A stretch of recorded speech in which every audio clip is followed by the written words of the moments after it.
এই না হলে সুশাসনের রাজ্য ত্রিপুরা। যারা সুশাসন বলে গলা ফাটায়, যারা প্রতিনিয়ত সুশাসনের দাবিতে সরকারি টাকার ঘড়ি লুটের আসর বসায়, তাদের মুখে রীতিমতো ঝামা ঘষে দিল আজকের স্বামী বিবেকানন্দ ময়দানের সামনের অংশ। ঘটনা হচ্ছে, ত্রিপুরা রাজ্যে পিআরটিসি কেলেঙ্কারি চলছে। এই দাবি আমরা করছি না, এই দাবি আজ রীতিমতো তথ্য প্রমাণ সহ একদল বেকার চাকরি প্রত্যাশীরা তুলল। যারা দাবি করেছে তারা চাকরি চাইছে, বৈধভাবে চাকরি সংক্রান্ত পরীক্ষার বসতে চাইছে, কিন্তু বহিরাজ্যের একাংশ বেকার যুবক যুবতী ত্রিপুরা রাজ্যের সুশাসনের কাণ্ডারীদের ম্যানেজ করে লক্ষ লক্ষ টাকার বিনিময়ে পিআরটিসি সার্টিফিকেট বাগিয়ে নিচ্ছে। স্বাভাবিকভাবেই তাদের মধ্যে হতাশা তৈরি হয়েছে। এই হতাশার ফলশ্রুতিতে আজ সম্মিলিতভাবে রাস্তায় নেমে প্রতিবাদ হয়েছে। যদিও বরাবরের মতোই প্রশাসন তার শক্তি প্রয়োগ করে প্রতিবাদের ভাষাকে স্তব্ধ করে দিতে চেষ্টার কোনো ত্রুটি রাখেনি। তবে এটা ঘটনা যেভাবে বিভিন্ন প্রান্তের ছেলেমেয়েরা প্রকাশ্যে দাবি করছে এ রাজ্যে কেলেঙ্কারি চলছে, যেভাবে প্রকাশ্যে প্রায় তথ্য প্রমাণ সহ চাকরি প্রত্যাশীরা সরকারের কাছে ভূমিকা দাবি করছে, সেই জায়গায় দাঁড়িয়ে আর যাই হোক, অন্তত সুশাসন চলছে দাবি করা যায় না। আমরা সবাই মিলে একটা আইসি, কারণ কেন্দ্রীয় বাহিনীতে দেখা যায় যেমন বিএসএফ, সিআরপিএফ, সিআইএসএফ, এসএসসিজিডির মাধ্যমে যে নিয়োগটা হয়, এটা স্টেট ওয়াইজ ভ্যাকেন্সি থাকে। স্টেট ওয়াইজ ভ্যাকেন্সি বলতে প্রত্যেকটি রাজ্যের জন্য আলাদা আলাদা মানে কোটা থাকে।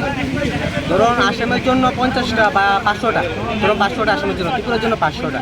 ত্রিপুরার জন্য যে 500টা কোটা রয়েছে, ত্রিপুরা ছেলেমেয়েরাই এই কোটাটা বুক করতে পারবে, যেমন চাকরিটা করতে পারবে। কিন্তু দেখা গেল যে বহিরাগত ক্রিমিনালরা আমাদের ত্রিপুরা রাজ্যের মধ্যে এসে বিভিন্ন দালাল চক্রের মাধ্যমে টাকা দিয়ে, ঘুষ খাইয়ে 1 লাখ 1.5 লাখ টাকা দিয়ে পিআরটিসি অর্থাৎ ডোমিসাইল সার্টিফিকেট বের করে নিয়ে ত্রিপুরা ছেলেমেয়েদের ভবিষ্যৎ অন্ধকার করে তারা চাকরিগুলো নিয়ে নিচ্ছে। এইভাবে তো করলে আমাদের ত্রিপুরা তো এমনিই নিচে রয়েছে, আরও নিচে রয়ে যাবে।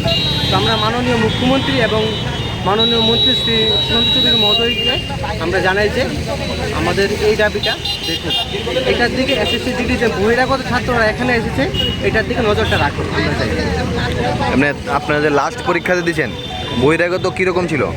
বহিরাগত তো প্রচুর ছিল, গতবার চাকরি পেয়েছি টোটাল 100 জন বহিরাগত। তাহলে তুমি ভাবো যে কতটুকু রয়েছে, না হলো 3000টা হবে।